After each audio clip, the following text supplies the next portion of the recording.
നിസ്സാര പൈസ കൊണ്ട് എങ്ങനെ ഒരു കുടുംബം പുലർത്തിപ്പോകും? ഹസ്ബൻഡൊന്നുമില്ല. ഞങ്ങൾ ഈ ഒരു വരുമാനം കൊണ്ടാണ് ജീവിക്കുന്നത്. 3-4 മാസം കൂടുമ്പോഴാണ് ഇത് തരുന്നത് തന്നെ. സംസ്ഥാന ഗവൺമെൻറ് ഓണറേറിയവും മറ്റു ചില ഇൻസെൻറ്റീവുകൾ കേന്ദ്ര സർക്കാർ പ്രഖ്യാപിച്ചിട്ടുണ്ടെങ്കിൽ അത് ഇതെല്ലാത്തിനും ഓണറേറിയത്തിനും ഇൻസെൻറ്റീവുകൾക്ക് പ്രത്യേകിച്ച് മാനദണ്ഡങ്ങളുണ്ട്. ഒരു പുരുഷനെ കൊണ്ടുപോയി നമ്മൾ NSV ചെയ്യിച്ചാൽ ഞങ്ങൾക്ക് 200 രൂപ കിട്ടും. ഏതെങ്കിലും ഒരു പുരുഷൻ NSV ചെയ്യാൻ വേണ്ടിയിട്ട് വരാൻ തയ്യാറാകുമോ? നിർബന്ധിച്ച് കൊണ്ടുവന്നാൽ തന്നെ അതിൻ്റെ വണ്ടിക്കൂലി മറ്റു ചിലവുകൾ ആശ കൊടുത്തു പോകേണ്ടി വരും. അതുപോലെ തന്നെ ഒരു സ്ത്രീക്ക് PPS ചെയ്യുന്നതിനോ അവരെ സ്റ്റെറിലൈസിങ് ചെയ്ത് പ്രസവം നിർത്തിപ്പിക്കുന്നതിനോ സർ എനിക്ക് 630 വീടുണ്ട്. 630 വീടുള്ള ആശയാണ് 1985 പോപ്പുലേഷനുണ്ട്. 2000 തികച്ചില്ല. ഇതാണ് ഒരു കണക്കിന് വരുന്നത്. അപ്പോൾ നമുക്ക് ഇത്രയൊക്കെ നോക്കിയെടുക്കാം. അതായത് കുട്ടികൾ നമ്മൾ ഓരോന്ന് ഇവർക്ക് ഇത് തിരിച്ചു കൊടുക്കണം. 60 വയസ്സിന് മേലുള്ളവർ, 5 മുതൽ 10 വരെയുള്ള ഓരോ ജനറേഷൻ്റെ ഗ്യാപ്പ് അനുസരിച്ച് നമ്മളത് തരംതിരിച്ച് കൊടുക്കണം. ഒരുപാട് ജോലിയുണ്ട് ഞങ്ങൾക്ക്.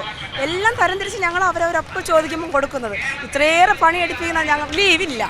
അപ്പം ഞങ്ങളെ മാനിക്കേണ്ട, ഞങ്ങൾ ജോലി ചെയ്യാൻ സന്നദ്ധരാണ്. ഞങ്ങൾക്ക് എല്ലാ മാസവും മാന്യമായി ജീവിക്കാനുള്ളൊരു വേതനം ഞങ്ങളുടെ തരട്ടെ. ഞങ്ങൾക്ക് ജോലി ചെയ്യുമ്പോൾ ഒരു മടിയില്ല. സമൂഹത്തിലേക്ക് ഇറങ്ങി ചെല്ലുവാൻ സന്തോഷത്തോടെ പോകുന്നത്.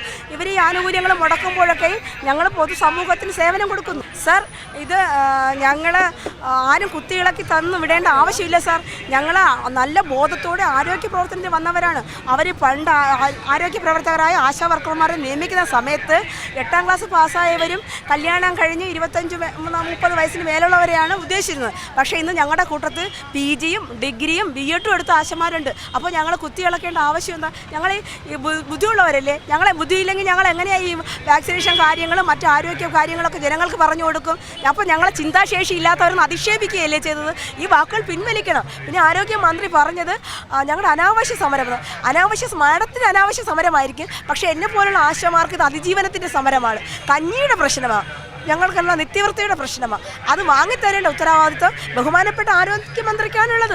പക്ഷേ ഞങ്ങളുടെ നേതാവാണ് അവർ, ഞങ്ങളുടെ ആരോഗ്യ പ്രവർത്തകരുടെ നേതാവാണ് അവർ. അവരാണത് ഞങ്ങൾക്ക് മേടിച്ച് തരേണ്ടത്.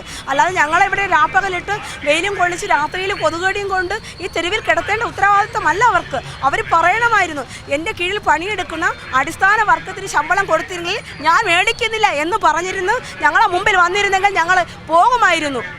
ഏറ്റവും പുതിയ വാർത്തകളും വിശേഷങ്ങളും വിരൽ തുമ്പിലറിയാൻ Zee മലയാളം ന്യൂസ് എല്ലാ ഡിജിറ്റൽ പ്ലാറ്റ്ഫോമുകളിലും ലഭ്യം.